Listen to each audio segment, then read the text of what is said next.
Together We Could by Gothic Pixie on AO3. Summary. The first time markings appeared in his arm, Shouto ran to his older brother. Touya smiled down at him, told him about soulmate connections, and how every writing and drawing on their skin would be shared. He helped Shouto draw a snowflake on his wrist. He also helped him hide his marks when their father came around for dinner.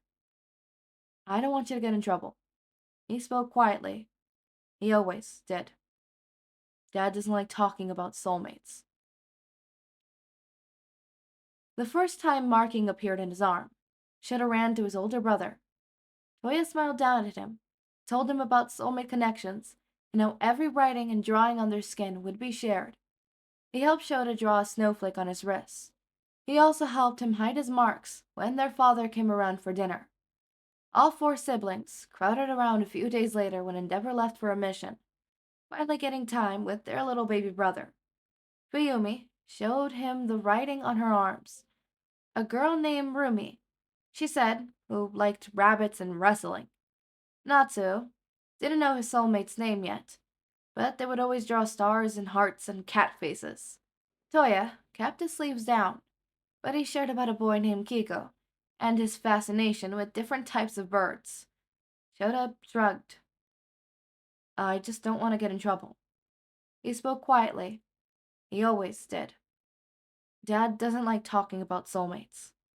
Him and Mom aren't soulmates. Fuyumi replied. I checked when I was younger. She rubbed at a spot of her side they all knew had a hand-shaped scar.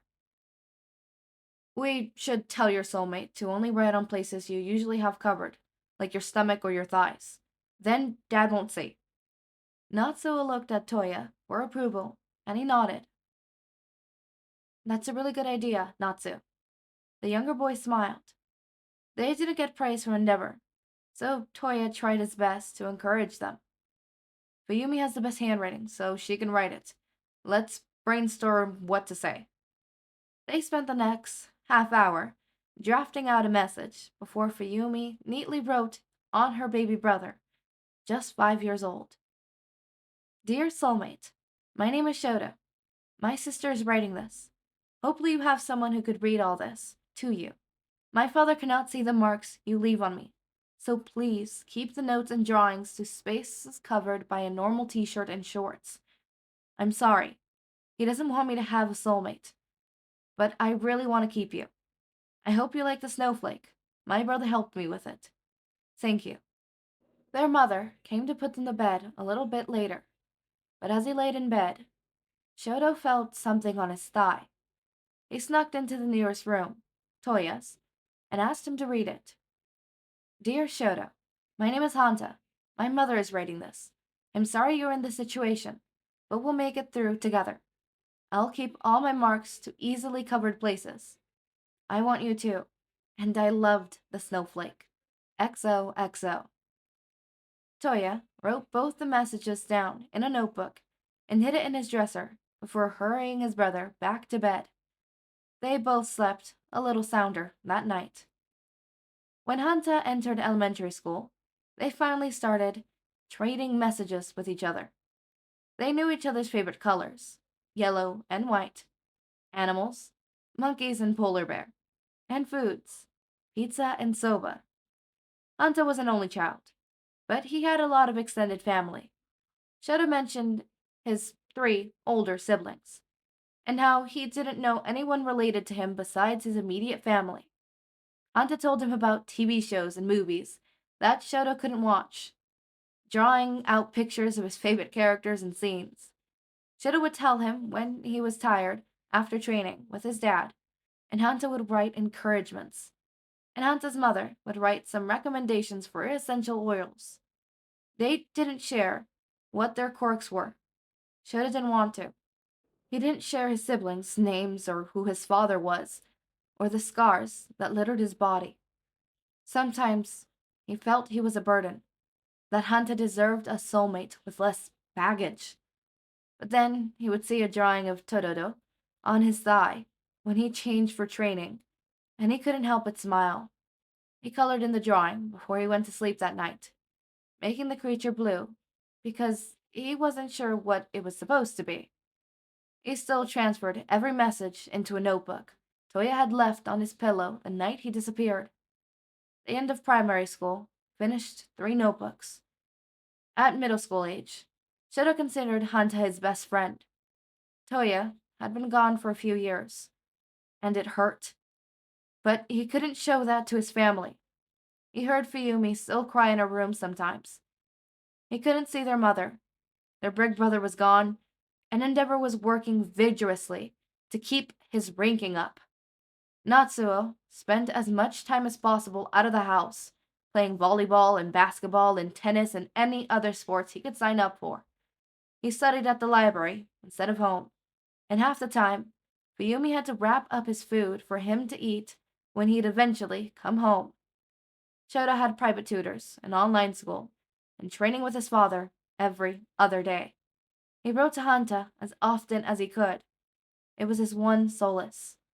Hanta confessed one night that he wanted to be a hero. He desperately wanted to attend UA and train his mediocre quirk to greatness and help people. Help Shota. I don't think you'll be able to save me from him, but maybe together we could. Shota smiled as Hanta wrote a narrative about attending UA together and kicking ass and becoming top heroes together. I don't care about the rankings. They aren't accurate at all. We should help people and stop villains. That's what makes us heroes, not what the commission likes. This kid, Fuyumi's age, was being trained by the commission. He came to the house once with Endeavor. Hawks. The representatives that came with him were getting advice about Hawks' hero debut from Endeavor, and he hoped that appraisement would boost his rankings. Stupid. The kid was quiet around his handlers, but Shota had to give him a tour of the house, and he changed completely when they were alone. There were purple scribbles on his hands, hidden under fingerless gloves. He lost fairly quickly. He smiled at the writing, spoke out loud what he was writing, but didn't read the responses. He wanted to hear about Shoto's soulmate, and Shoto made him promise not to tell Endeavor. He still didn't know. Hawks swore on his life, and Shoto trusted him. The only reason Shoto knew when the entrance exam was because Hanta wouldn't shut up about it. It wasn't annoying, but Shoto was so nervous about it, probably more nervous than his soulmate. Endeavor told him he was going to UA. The recommendation obviously went through. If Hanta made it, it was through his own merit, and they might be in the same class, and they would meet. And he didn't know if Hanta would like him, if he learned everything about him, if he saw his scars, if they met the fraying family that remained. Natsuo left for university. Fuyumi was committed to her job, holding on to the last shreds of hope for a normal family. And he still hadn't seen his mother or brother in years. He needed Hanta to like him. It was the only chance he had left. He wasn't sure how to interact with people his age. He knew the people his father let him meet. He attended the meetings for recommendation admitted students with Fuyumi, met Yaoyorozu and Tokoi and Fuanaku. Fuyumi talked more to them than he did. She was good with people. She was allowed to talk to people and be herself because their father didn't care about her. She encouraged him to say something, to do something, but he couldn't even smile. He made some sarcastic comments under his breath, and Yaoyorozu snickered at a few behind her hands. But that was it. He sighed, all the unnecessary paperwork, and gave his size for his uniform. A few days later, Hanta told him he was accepted. Shoto drew a snowflake on his wrist before slipping his UA blazer on. Hanta had left a good morning message on his thigh, and he had laid a hand over it as he sat on the train to school. He hadn't told his soulmate he was going to UA. He ignored the topic every time it was brought up. He said it was a surprise. He was too nervous. He knew Hanta had black hair and was slightly taller than him. And that's it. Shoto always just said his own appearance was distinct. Hanta understood that He had to hold some things back, and he couldn't ask for anyone kinder. The 1A classroom had a few students in it already when he entered. A blonde, currently in a tight embrace of a redhead, a boy with glasses chopping his hands through the air, reprimanding them, Yarirozu trying to ignore the commotion by looking out the window, someone with a bird head, and another with 4 extra arms, a different blonde with a lightning strip bolt in his hair, and a Nintendo Switch in his hands, a boy with black hair and elbows that made his blazer bulge, a guy with big lips who was putting a bag of powdered donuts in his backpack, a girl with pink hair and pink skin, and a pink xylophone. The only one that seemed to notice him enter was the elbow guy, who looked over and gave him a wide smile. Shouto nodded in acknowledgement, reviewing the seating chart and taking his appropriate seat. "Good morning, Todoroki." Yarirozu smiled at him as well. "Did you get here all right?" "I didn't take the metro often, but it was fine." "My parents wouldn't let me take the metro." Shouto hummed in response, as Yarirozu talked a little more, but he felt like a ticking on his arm, and pushed his sleeve up. "So, by distinct, what exactly did you mean?" Shouto snorted, getting the attention of Yarirozu as she stopped talking again. "Your soulmate." Shouto nodded. She passed him a pen. "What? Do you think you saw me? I never said I'm attending UA." He heard a huff from somewhere in front of him, and then some more words appeared. "I really, really, really want you to be this guy that just walked into my classroom, okay? I want to meet you, and he was distinct, so please tell me if it's you, Sho." "It's me," Shouto said out loud, and the whole class was suddenly looking at him. "Pardon?" The glasses kid tried to step forward to him, but the elbow guy was faster. He jumped from his desk and stood standing, staring at Shouto. "Sho?" He sounded so hopeful. "Hanta." That deserved a smile. He remembered how to smile, finally giving one to his soulmate. The boy walked over to him and wrapped him in a hug. Shouto was stifled for a moment, but slowly returned it. He was sure their classmates were reacting, but that didn't matter to him. Hanta let go and cupped Shota's face. "You sneaky little bastard." Hanta smiled so wide, no malice in his voice. "Language," Glasses Guys commented. "You're beautiful," Hanta whispered. "I'm not. I got far more scars than this one." Shota covered the hand that slowly traced his burn. "You didn't deserve them." "I know. We're gonna be heroes." "Yeah." Hanta laughed. "You're so weird, Sho." "Is that bad?" "Not at all." He hugged Shouto again, tighter. "Katsuki, why can't you be happy for those two?" Someone faked complained. There was a muffled explosion. "Does it look like I'm unhappy, bastard?" I am a sucker for Soulmate AUs.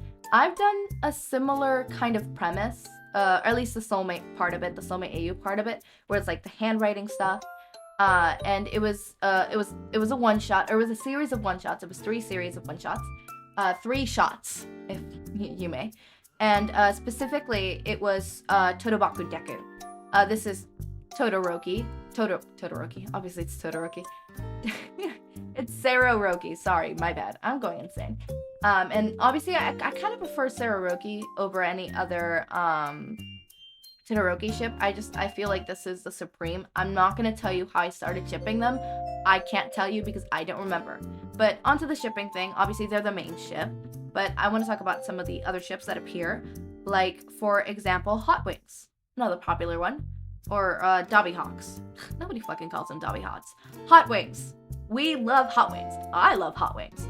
Hot Wings is amazing. Hot Wings is wonderful. Hot Wings is Hot Wings. And obviously, I find that dynamic is interesting. And I want to see how that would develop. A Hot Wings Soulmate AU. if anybody has any, recommendations, it could be a one-shot, it could be a series. I do not care. I do both. So go ahead and put it in the description. Not in the description. You can't put things there. Tell me the name and the author down in the comments. Do not put a link. Please do not put a link. Put name and author's name. Thank you very much. And obviously then there is, I don't know who Natsuo was shipped with. I couldn't decipher, so if you guys can tell me who Natsuo was shipped with, that would be very much appreciated with, because I did not pick up on that. And then there's also, obviously, Fuyumi and Mirako, which was very interesting. I am a shipper of that. I ship that. How I started shipping that, I don't know. I saw a fan shipping it, and I thought that would be an interesting dynamic, even though they've never interacted in the My Hero Academia main. But you know what? Funny is funny, and I like funny. Funny is funny, and I like funny. Thank you very much. But obviously, this is a very interesting, thing. And I think the only thing I don't like about one-shots, is that I am always left craving more.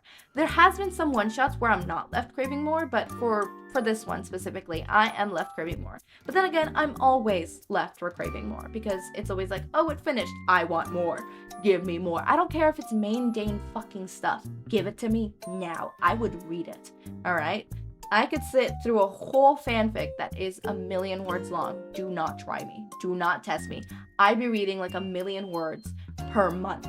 All right? This month alone, I've read 1,000,000 words. I think. Last time I checked. So, yeah. As for other announcements that are not at all considered from this fanfic, so I'm going to be uploading one-shots daily, or at least I'm going to try. I'm probably going to run out soon, so I'm going to have to be circulating fanfictions a lot, specifically adding more into the roster, but I'm going to be posting them at this time slot, which is 5 p.m. PST, or 8 p.m. EST, 7 p.m. CST. Anyone else, I'm sorry, I'm not doing math that's more than 3. Especially not with time. Thank you very much. But obviously, it's something that I've been working on for a little while, and I'm glad to be able to give you guys one-shots on a daily basis. I know some people really, really prefer one-shots over series, and that's totally fine. I understand we have different preferences. I prefer doing series more than one-shots, because I get to attach to one-shots, and they're not long enough for my attachment issues. They're not serious. I want a committed relationship, and they just want a casual time. Oh my god, I can't believe I said that. Okay, they just want a casual time. I don't want a casual time. I want something serious. I want, book length. Or half of a book length, at least. Give me 2,000 words, please. There are some one-shots that are 2,000 words. I rock with those, but at the same time, it's like, did it need to be a one-shot at that point? Like, I think 10,000 words is pushing it. 10,000 words is pushing it, okay? Pushing it. 20,000 words, why the fuck is it a one-shot? I've seen one that's 40,000 words. That's half of a book length. That's not a fucking one-shot, that's a short story. That's a short story. Why are you labeling it as otherwise? It's a short story. Just that you put it in one fucking chapter does not qualify it as a one-shot in my books, okay? Alright. Okay. That's what I thought. But no, yeah, as I was saying. I went on a little tangent there. But I know some of you guys prefer them, so I'm going to be doing them for those guys who prefer them. And also for attracting new people. Hi, new people. Subscribe, please and thank you. If there's any one-shots that you guys really want to be, see me podfic, please go ahead and put the title of the fanfiction and then the name of the author down in the description. I mostly do AO3. I'm not cheating on my husband. I'm sorry. I'm not a cheater. I don't cheat on my husband. AO3. Thank you very much. That, and I get to see exactly what I'm fucking reading. Things with Tumblr, it is moderated a little bit. Not moderated in the sense where it's moderated.